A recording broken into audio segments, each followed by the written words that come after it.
Hello dear listener, it is time for the VR Shiz show once again.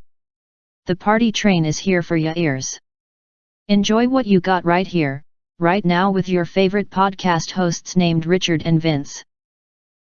Alright, welcome one and all to the VR Shiz show. It is that time of the week where we talk about nonsense and I don't know, whatever else we decide on.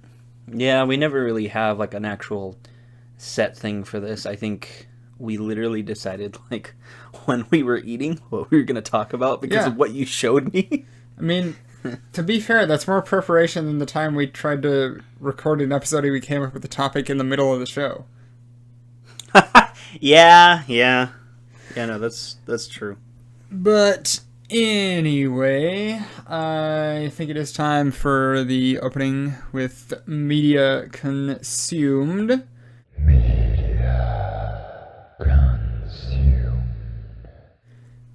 You want to go first, or shall I start us off? Yeah, I can go first. All right. So, as you know, the new anime season has started up because I've mentioned it to you like 15 times, whether you wanted to know or not. And clearly you didn't, so I made sure you knew. But we, as hard-hitting as last year's anime season was, and it was, a lot of really good shows came to an end or are on break right now. Mm-hmm. We did get some really big heavy hitters coming back. Zombieland Saga Revenge, Megalobox 2 Nomad, Don't Tease Me Miss Nagatoro-san, like all of these, like to nobody else that probably doesn't sound like anything, but in the middle of last season and this season came a new anime that Brian and I decided to watch after attempting to watch another show and then immediately backing out after 2 minutes. I'm not going to say the name of the show. Just know it was that bad within a 2-minute time frame. All right. We decided to watch one that had caught our attention a while ago, but we had never actively sat down and attempted to watch it. Mm-hmm. It is called Wonder Egg Priority. Now, the name sounds weird. It sounds like Pokemon item. It does. It has nothing to do with that. It is an absolute gut wrench of an anime. We've only watched 3 episodes. Mm-hmm. And the premise is about a girl named I can't pronounce her name. It's like AI. And she has heterochromia. She's in high school, and she's bullied consistently for her heterochromia because she's seen as different. So she chooses not to make friends, and eventually some other high school girl ends up becoming friends with her. Basically forces her to become friends. Yeah. You know, they become good friends, but it gets to the point where that girl gets bullied as well. And eventually she commits suicide. Mm-hmm. And Ai is just by herself, and she ends up, weird first episode, she ends up finding a beetle that is like basically dead. The blue beetle? It is actually a blue beetle. It's not a joke. It's a blue beetle. But she brings it back to life, and the beetle starts talking to her and says, you know, hey, I'm going to take you to this wonderful place where you can get a friend. Mm-hmm. And she doesn't want another friend because she had lost this one. Yeah. And it's implied that there's a possibility that she is the one that had accidentally caused her friend's suicide. Mm. We don't know why. But basically, he takes her to this, like, I think it's like is it a pachinko machine? You know, like those ones where you put in, like, and you get, like, the egg things? Yeah. Yeah, pachinko. Yeah, she gets one of those. Konami's business model nowadays. Yeah, pretty much. So she gets one of those. And by that time, the world around her starts to morph. Mm-hmm. So you can't tell if this is actually happening or if it's legitimately just her psyche. And she pops the egg, out comes a girl, and the rule of that world is you need to protect this person and basically kill an endgame boss for them. And after enough times doing this, the friend who committed suicide will come back. In this alternate world, her friend is a statue, right where she had committed suicide at, where she had jumped off. So she sees her friend, and she saves this first girl, and she touches the statue, and she notices that it's actually warm. like it's responding to the eggs. But there's a lot of deep-seated stuff that you start to see, and she meets another girl who's going through the same exact thing. And apparently it's all of these girls that are doing this thing that she's doing to try and bring back the people that they lost. And it is implied that Ai is not doing it because she's a good person, she misses her friend. It's because she hates who she is and she needs to change, so she's using this to get stronger. And it's really good. It's really dark. Like, I can already tell there's going to be an episode or two where Brian and I are probably going to have to stop watching because it's going to get that heavy. It is... The visuals are incredible. The voice acting's a lot of fun. I think almost all of the voice actors are actually close to the age of the people that they're voice acting. Like, the girl who voices her is like 16 or something like that. That's like her second credit, and she's done a fantastic job. Wow. So, they're going through all of these things, but it's like, when you think about trauma and how we kind of deal with those things and how we cope with them, I can only imagine, like, oh man, this is going to be a very uncomfortable watch, but I'm also very intrigued because it's trippy visuals, everything else. She has like this pen that she can use to fight. They're called Wonder Killers, where it's like an end game boss for that person. And it's implied that the people that are inside of these machines are also statues in other universes, for the lack of a better term. So they're other people's imprisoned souls. So that's the whole premise. She has to protect other people's souls from these things. And like the pen that she has that she was given at the beginning is actually like a weapon. It looks almost like a keyblade. It's insane, over the top, but it's actually it's played like completely straight. Yeah. But it's not completely straight where it feels awkward, like something like The Room. It's actually like you feel what you're watching and you're like, oh man, this is going to hurt. You're telling me you didn't feel what you were watching with The Room? If you're talking about feeling agony, yeah. A different kind of agony than I'm going to feel from that show. But yeah, I'm genuinely excited. We watched the first 3 episodes. It's only 12 episodes long, and then I think a special episode in June. And apparently it's a one-shot thing. It's a completely new production made by Funimation. All right. It's not... It's a small cohesive story of one season. It's going to be 13 episodes. Doesn't have a manga or anything. It's completely original anime. So I'm genuinely intrigued, and from what I heard from a lot of people, really good. Yeah. Really hard to watch. Very excited for that last episode. So I'm like, all right, cool. I'm ready to get my heart broken. So, that's what I'm talking about today. Nice. For me, I had to think about it, and I'm like, I didn't really do a whole lot, like consume any new media. It was just continue watching the Looney Tunes show, which again, the humor, gosh, I miss comedy like that in cartoons. Be fair, I pretty much did all of that in like one day. So I watched a lot of anime in one day. This is the only reason I had something to talk about. Yeah. So we did that. We had the LAN party on Saturday. That was fun. That was a swell time. I really enjoyed doing Halo. Halo was probably my game of the night. So good. That was so much fun doing Halo, all of us together doing that. It was moronic. I think I somehow won the first 2 games. Yes. And then we did rockets and then freaking energy swords and Spartan lasers. I could not keep up. I thought I was going to do well with rockets. And man, oh my gosh, why did I blank on his name? Brian or No. Devin. Birthday boy. Devin. I was like Duncan, and I'm like, that's not his name. I don't know why. My brain just... But, dude, he was scary with those rockets. Yeah. Like, he hit some stuff where I'm like, how? I think I jumped in the middle of the air, and he had tracked ahead of me and fired where I was going to jump. And then he caught me in the air, and I'm like, are you freaking serious? He did that 4 times in a row. And I'm like, is he spawn camping me? I told him, I'm like, bro, I love you, but I really hate you right now. I told him later on, I'm like, hey, I'm sorry. He's like, what do you mean? I'm like, we were playing Smash. And I targeted you specifically because of what you did in that game to me. Oh my gosh. But yeah, it was really nice because normally we do some of the other games, but we finally got around to playing Halo for multiplayer. That was a really good time. Played a lot of the usual stuff, Rocket League and a little bit of TF2, stuff like that. But I'd say Halo was definitely game of the night for me. A lot of fun.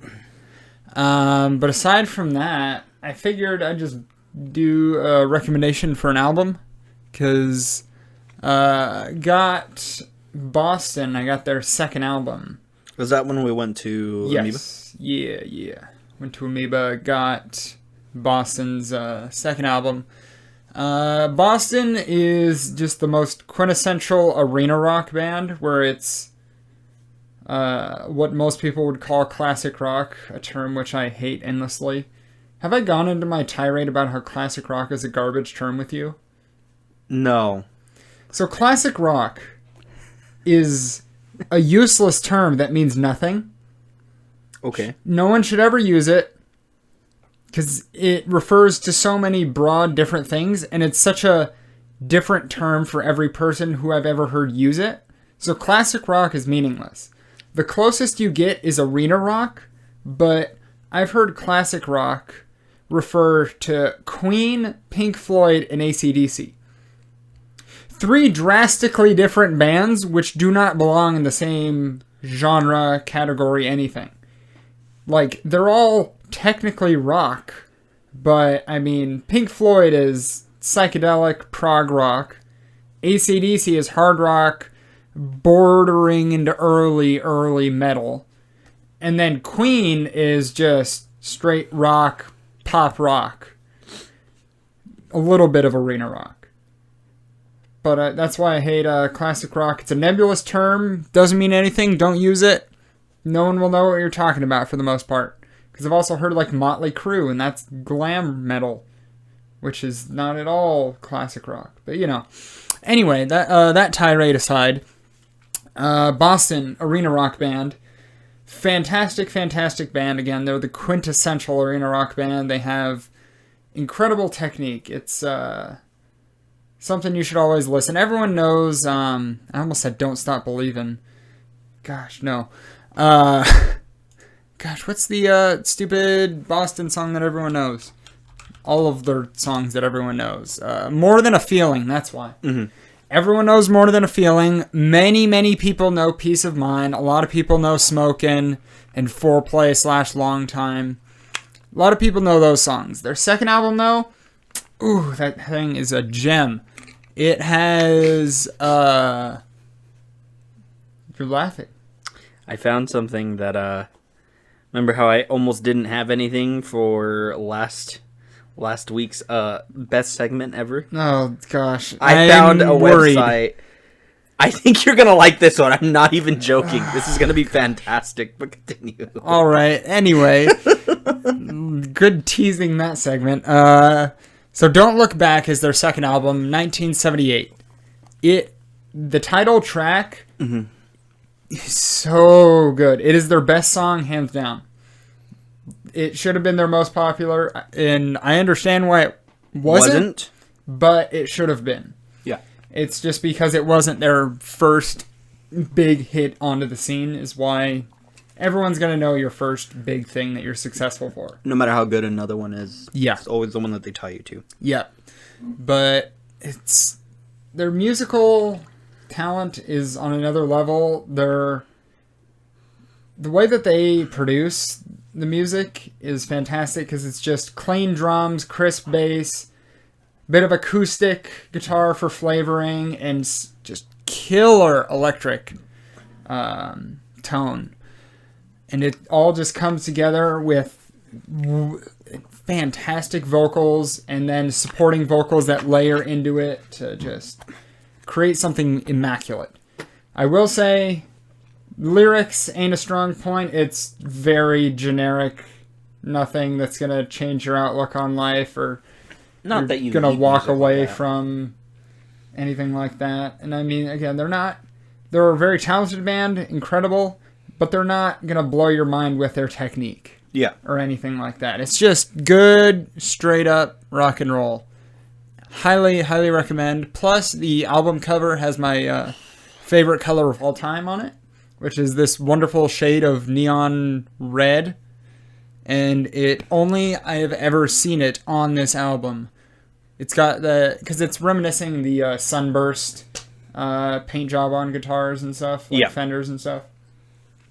Because also, canonically in Boston lore, for some reason they have lore, the band that is named after the city is a spaceship, and the spaceship is shaped like a guitar. I don't know why. I don't know why that's the idea they went with, but even their debut album is a bunch of guitars that are all Bostonians, Yeah. I guess. But they're all guitars. I had no idea until I really took a genuine look at the album covers, and I'm like, that's a guitar, not just like a normal UFO circle spaceship. Because I noticed, wait, that's a head and a headstock and a neck, and oh yeah, that's just guitars. Okay. So remember, canonically, at any given point, Boston may rise up from the great state of Massachusetts and fly on its guitar-shaped way, producing rock and roll as it goes. So look forward to that when that city rises up out of the trash that is Massachusetts right now. But yeah. It looked like when you did that, you were greatly offended that I called Massachusetts garbage. I don't care. You should know that I care for neither coast, even though we do live on one of them. Yes. But yeah, it just looked like you were just so deeply hurt that I would call Massachusetts a trash heap. And I'm like, I don't even know if you've been to Massachusetts. You don't understand the connection that I have to the city, Richard. You're right. You're right. I don't have one, but that doesn't mean you understand, okay? Exactly. But yeah, so go listen to Boston, their second album. And then go listen to their first album too, because just because it's their most popular stuff doesn't mean it's bad.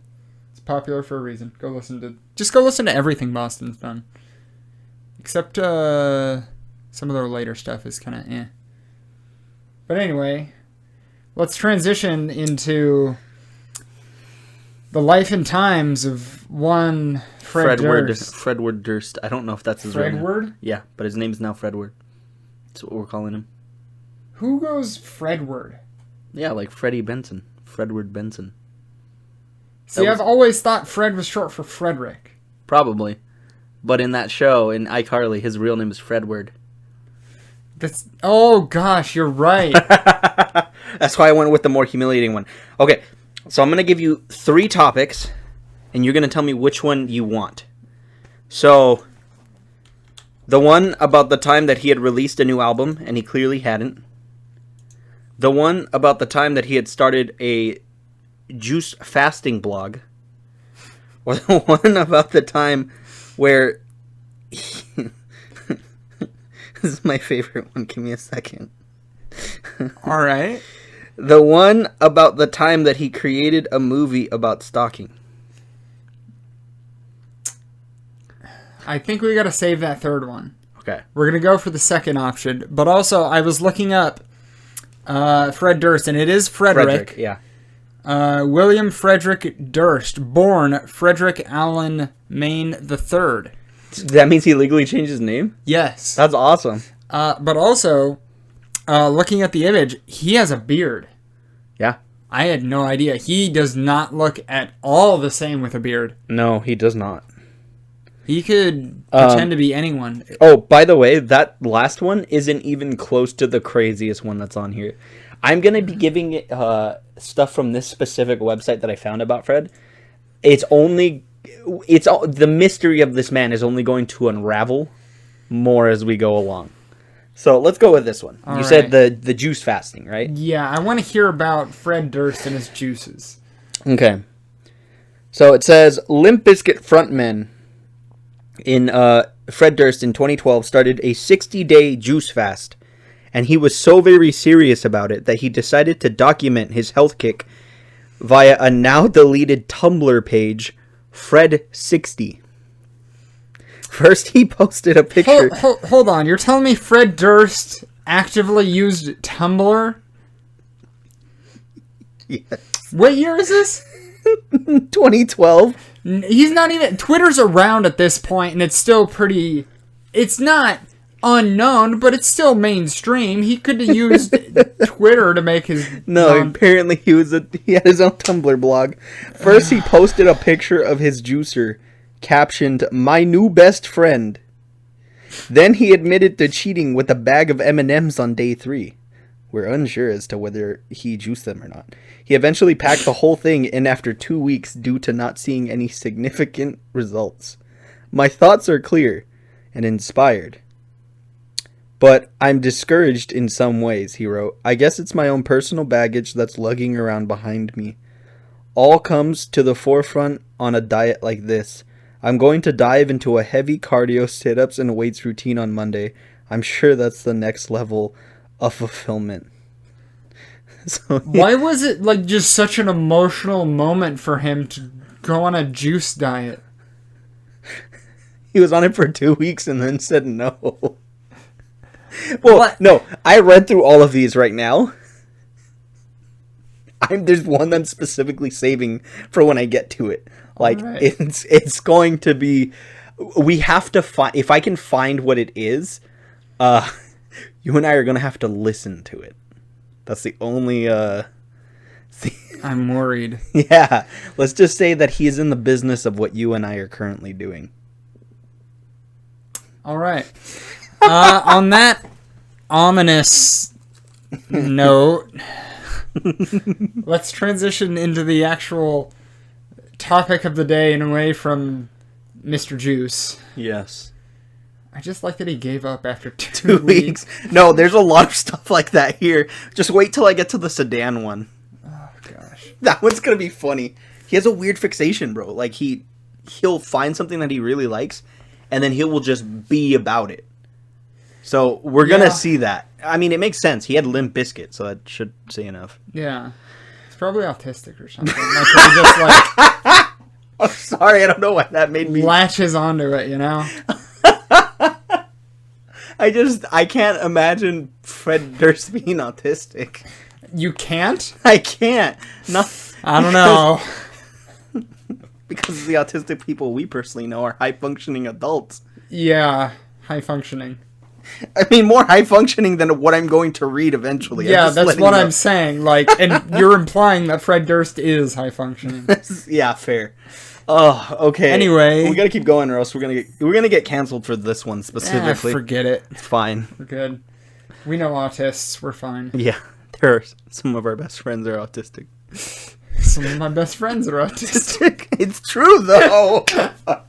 Anyway, on from that point, the actual topic of the day is gonna be... It's time to get angry. Oh yeah, it's time to get angry. It's time to get upset. Because we're talking about garbage, trash, live-action remakes, adaptations, anything to do with cartoons. Because you were only made aware of this today. I had seen this for, I'd want to say the last week. I'm so sad.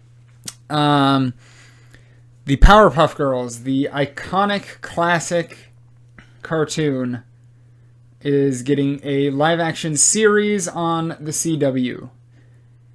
It is as garbage as you can imagine. Everything that they have shown, they haven't shown any trailers, they haven't shown anything. It's just leaks from the set and details about what the show is going to be like. And the answer is likely bad. So... I don't know why they decided that Powerpuff Girls would be a great idea for live action. It's not even that. It's not even the fact that it's live action. It's live action when they're adults. Yes, as the show, quote, says, the show will primarily focus on the characters as disillusioned 20-somethings who resent having lost their childhood to crime fighting. So, which, makes a lot of sense in the show when they were having a good time enjoying themselves. Not only and the other thing is, they didn't even really lose their childhood. They still went to school and everything else. No, those moments, they're retconning all that, dude. Yeah, the fact that they had a really good surrogate dad in Professor Utonium. Mm-hmm. That's what I don't understand, because it feels like they're taking something that was genuinely good. Granted, when I was growing up, I never wanted my dad to know that I watched that show because, again, my dad was a very alpha man. Yeah. So for me to watch a show about girls like that... I mean, the inherent problem of a surface-level judgment of it doesn't make it easy to outright explain. Yeah, that's why I have so many issues with anime, and I'm very careful about which ones I tell my friends about. But with this, like, as I got older, and then I rewatched the show as I got older, I was like, dude, this show is fantastic. Oh, yeah. The humor is great. The villains are great. It's a lot more progressive than I think people realize. And it's actually very, like, I would say first wave feminist in nature. It's about 3 little girls who have powers and could ruin the city if they wanted to, but they're focused on being little girls, but also protecting the city. Yeah. And they could just be whatever they want, and everyone just accepts that. That's powerful, and it's fun, and it made me enjoy watching the show. We had him, who was a very interesting villain, but he was a good villain. Weird, gross, creepy lobster boy man. Yeah, Mojo Jojo, probably my favorite. My favorite one. It's fantastic. You had the germs. Yeah. The Gangrene Gang? The Gangrene Gang. I was trying to remember what their name was. Fuzzy Lumpkins, I think that was his name, right? You had all of these I don't even know why I remember their names, but I do, because that's how good the show is. Yeah. I mean, it's important overall for a lot of things, because Dexter's Lab shaped so many modern cartoons, and who is even in development for cartoons, all of the talent and animators and writers and everything who are in the scene still to this day are because of Dexter. That was the first jumping off point, and the second one was Powerpuff Girls. Yeah. Because that also was another huge jumping off point for so many people to create their own shows and everything, because it was so successful, so well done, so well made. The other thing, the intro song, absolute banger. Oh, yeah. It was so good. But that's the thing. Now they're taking something, and they're doing this thing that is so prevalent in the superhero genre and the superhero medium right now. But it's also one of the biggest mistakes that a lot of them make. It's the art of deconstructing the superhero. Yeah. Without the intent of building them back up. Yes. Because unfortunately, Watchmen kind of ruined superhero comics and stuff like that. I know that's a controversial thing, but yes, Watchmen ruined comics because now everyone wants to do the whole deconstructing thing that they did. But the thing with Watchmen is they also executed the rebuilding pretty well. It wasn't just, oh yeah, let's just tear every aspect of this one character till there's nothing left. Yeah. How come you're not enjoying this? Why are you depressed? I don't want to watch that. I mean, the Watchmen, that was also their goal from the get-go. Yeah. They understood what they were trying to do. That was the entire premise of who watches the Watchmen. That was the entire premise of it. Whereas everyone else was just trying to play catch-up with their characters which were not designed for that. You can reflect on things like that. But... And you should with certain characters. It's good for growth. Yes. But you have to have an end goal. Yes. And the thing is, this feels like another one of those shows. It makes me sad because, if I remember correctly, I think this is on the CW, right? Yeah, it is. Yeah, of course. That is their standard, because right now they have also Batwoman. The first one tanked. Oh, gosh, I forgot about... She left. I forgot who it was. It was it's not Ruby Rose? Yeah. She was great in John Wick 2 because she was just a villain and she fought John. That was great. She was fantastic in that. Yeah, Batwoman. Batwoman is a hot piece of garbage, and it's not because it was so bad that they had to get someone else to take over. She literally left, and it was the smartest career decision of her life. Yeah. Because she still has a career now. Batwoman, they pushed in more heavily into the politics, and they've sacrificed writing, good structured writing, for the political aspect of those things. There's nothing wrong with politics in writing, but when you sacrifice the quality and storytelling for that, that's when it becomes awful. And that's what this feels like. It's the whole disillusion. Given the casting choices, I would imagine that, yes, that is 100%. The only one that I can see in their live-action role is Dove Cameron, because she's at least blonde. I remember her roles in some of the other stuff that she was in. She, if I remember correctly, I think that's the girl from Jessie. And she was like very bubbly and kind of airheaded in that one, which... She's already played that role. Yeah. She's going to feel at home playing Bubbles. Yeah. Which, that's the only one that I really agree with. I have no idea who that middle girl is. I feel like I should know her. Let's see if it says somewhere in there. Chloe Bennett. That name sounds so familiar, and I don't know why. Let's use the magic of the internet to find out what else she has done. Marvel's Agents of S.H.I.E.L.D. as Daisy Johnson. No. That was like the main character of Agents of S.H.I.E.L.D. I didn't watch it, so I wouldn't know. I watched it because of her. She was cute. She is cute, actually. She's at least a pretty... She's not like an incredible actress, but she's a pretty good actress. Yes. And then we have Yana Peralt as Buttercup. I have no idea who that is.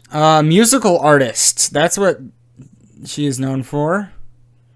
The first thing that pops up... Ooh, this is great. If you want to read this title right here that I've highlighted on the second search result that happens when I type in this actress name. Oh, yeah. Okay, now I remember who she is. Yeah, so... A lot of the YouTubers that I watch have... Yeah. But, I mean, if you look at the CW's... what's it called? Their whole thing. Mm-hmm. That's kind of the way that they've been. Again, I don't really care... if your what your politics is, just write a good freaking story. Yep. That's all you need to do. Yep. You know, I don't want to hear about none of your garbage, but I know that this is going to be how it turns out. It looks so bad. I've seen the teasers. I've seen everything else. Some of the photos from the set, and it looks as... is so eloquently put by the internet, it looks like a porn parody. Yeah, and the worst part is, there's already been a remake to this, the cartoon remake in 2016. It was not good.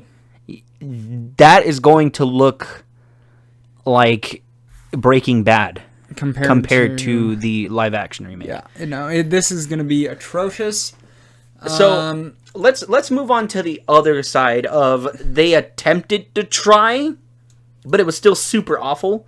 And this is where I'm going to play the villain. Avatar: The Last Airbender.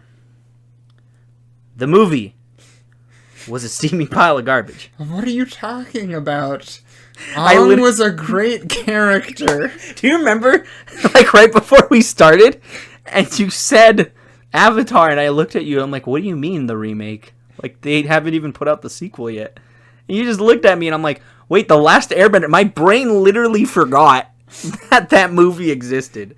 You were one of the blessed. I MK Ultra'd myself. That's how awful that movie was.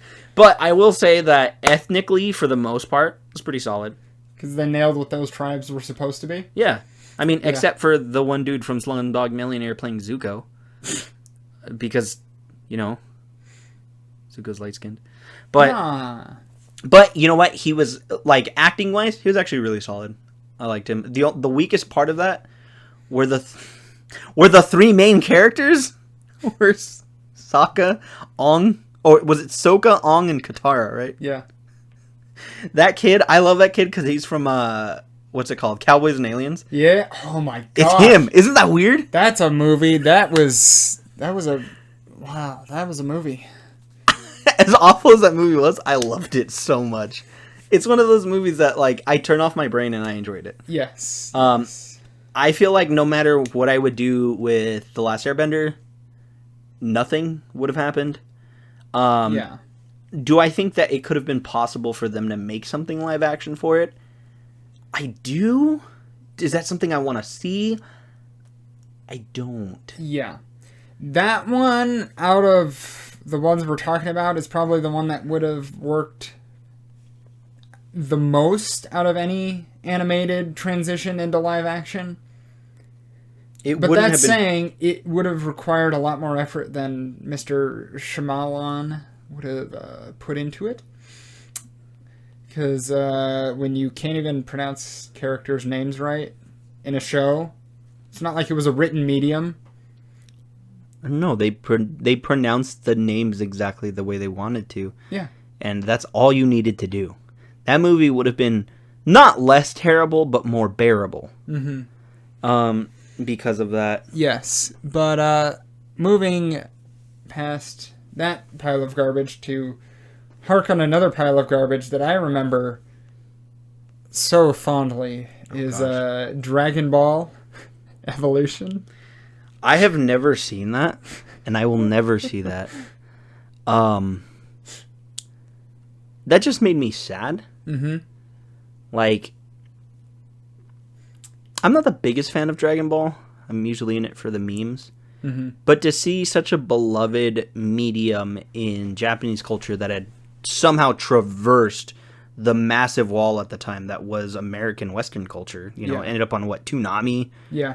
And it did exceptionally well and introduced a lot of, weirdly enough, I think we talked about this, that Mexicans are basically just Japanese people on this side. Yeah. Because we love anime, we have very similar values, everything else. For me, it's like it was one of those big shows growing up that like anybody could do it.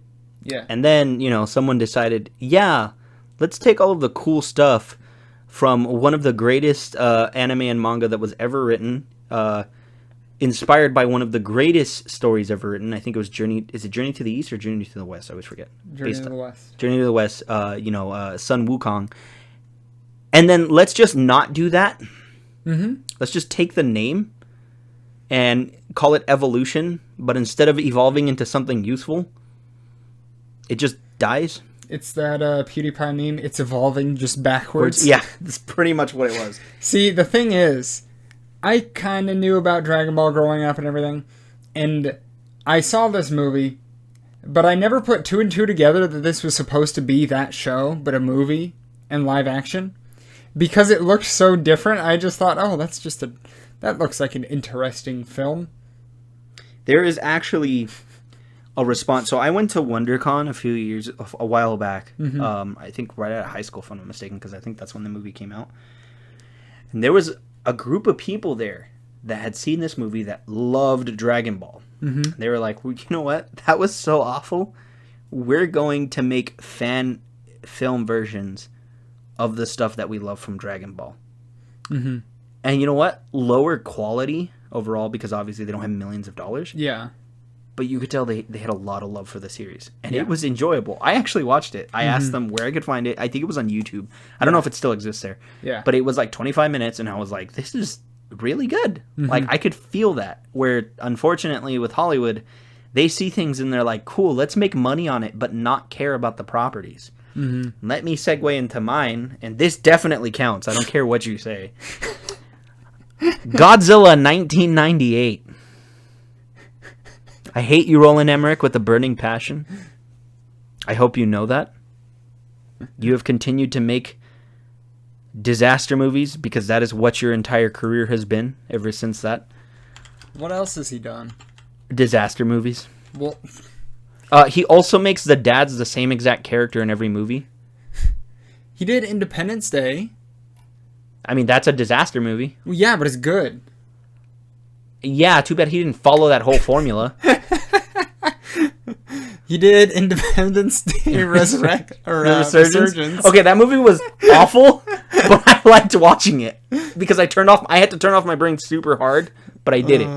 Okay, gosh. So what else did he do? A lot of Stargate SG-1, Atlantis, Universe, the original Stargate, and that's about it, really.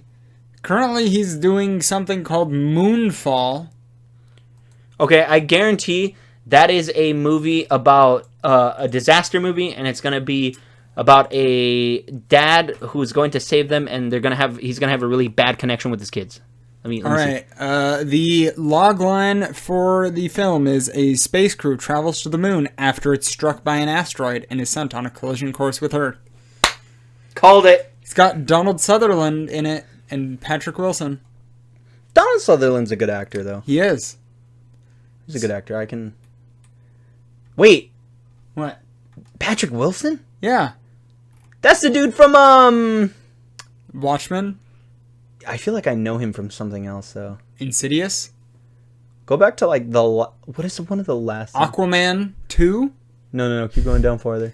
Annabelle Comes Home? Go to, like, 2000. The Nun? Go to 2000. Prometheus. No, Let's no. see. I mean, literally go to like the year 2000. 2001 is his first. So, and that's The Alamo. That's where I know him from. You remembered the Alamo. I did. That was not a joke setup, I promise. I watched that movie with my dad. Yeah, he looked like a character that I remembered from something. But yeah, that movie, I mean, Roland Emmerich has stated, I did not want to make a Godzilla movie. Mm-hmm. Which clearly, he accomplished that. Clearly.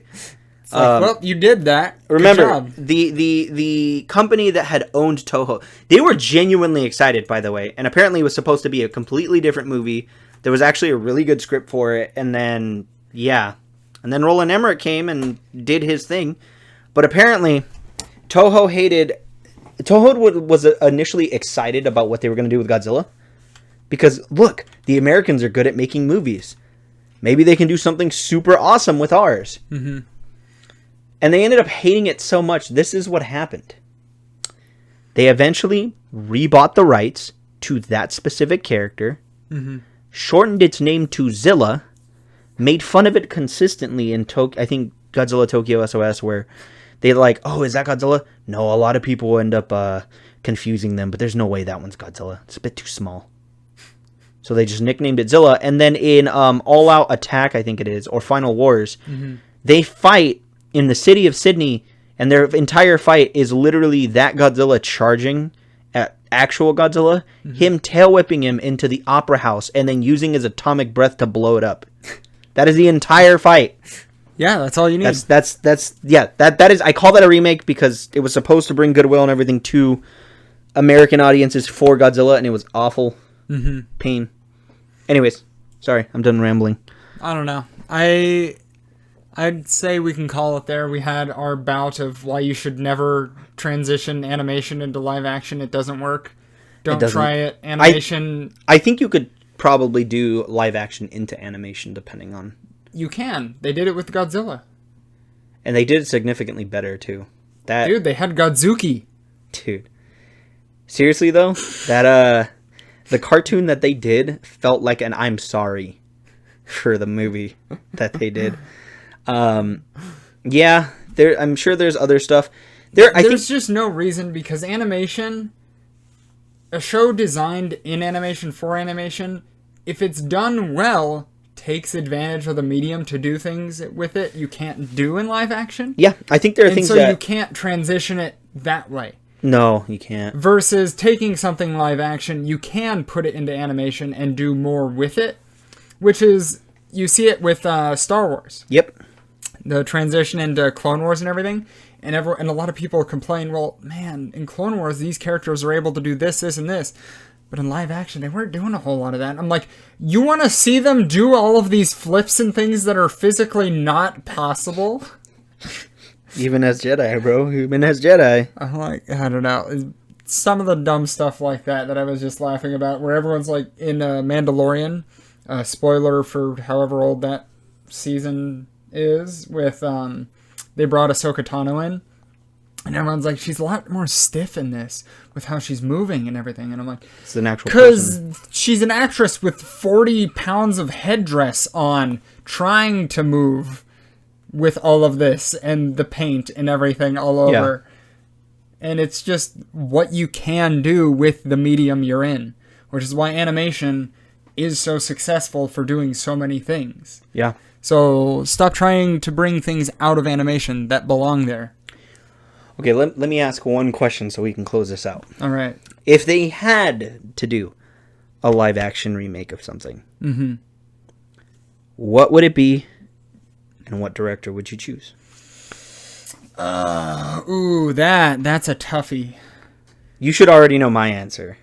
We've talked about it before, I think. Have we? Yeah, when we were talking about our favorite directors. Yeah, but I don't know what show, though. Show-wise, I mean, 100%, it's probably going to be an anime. They're doing one for Attack on Titan, 100%. I did hear that. I've heard about that for If a while now. if they're going to get someone to direct it, it's really sad because as much as I love them, I think you know that I have a habit of loving specific directors that are whose names I can never remember because they're foreign. Like Ari Aster, I didn't remember his name. Yeah. Give me Neil Blomkamp. Yeah. I believe his gritty, gross style, but also his method of storytelling with his directorial, the way he directs things, would benefit a story like Attack on Titan. Yeah. If they got him for that, I would pop off forever. And if it was awful, I'd have no one to blame but myself, because I spoke that into existence. But if he did that, I would have a lot of faith in the movie, because I think if anyone could do it, Neil Blomkamp could, because he was the dude who was pushing hard for Alien remake, and everyone wanted him to, and then they were like, Nah. okay. And then the one for Halo as well, Yeah. because he did all that live action stuff for the Halo 3 stuff. And that was fantastic. So is it still coming out, or did that get canned? His Halo project. He's no longer on it. Like, they have a habit of putting him on things, and then they get him to a certain point, and they're like, "That's cool." I don't know why they keep doing that to him. Like, if I had the ability to hire him to make something, I would keep him on during that whole process, because that dude's incredible. Yeah. But that would be my answer. Hard answer. I'm gonna go with Care Bears, directed by Quentin Tarantino.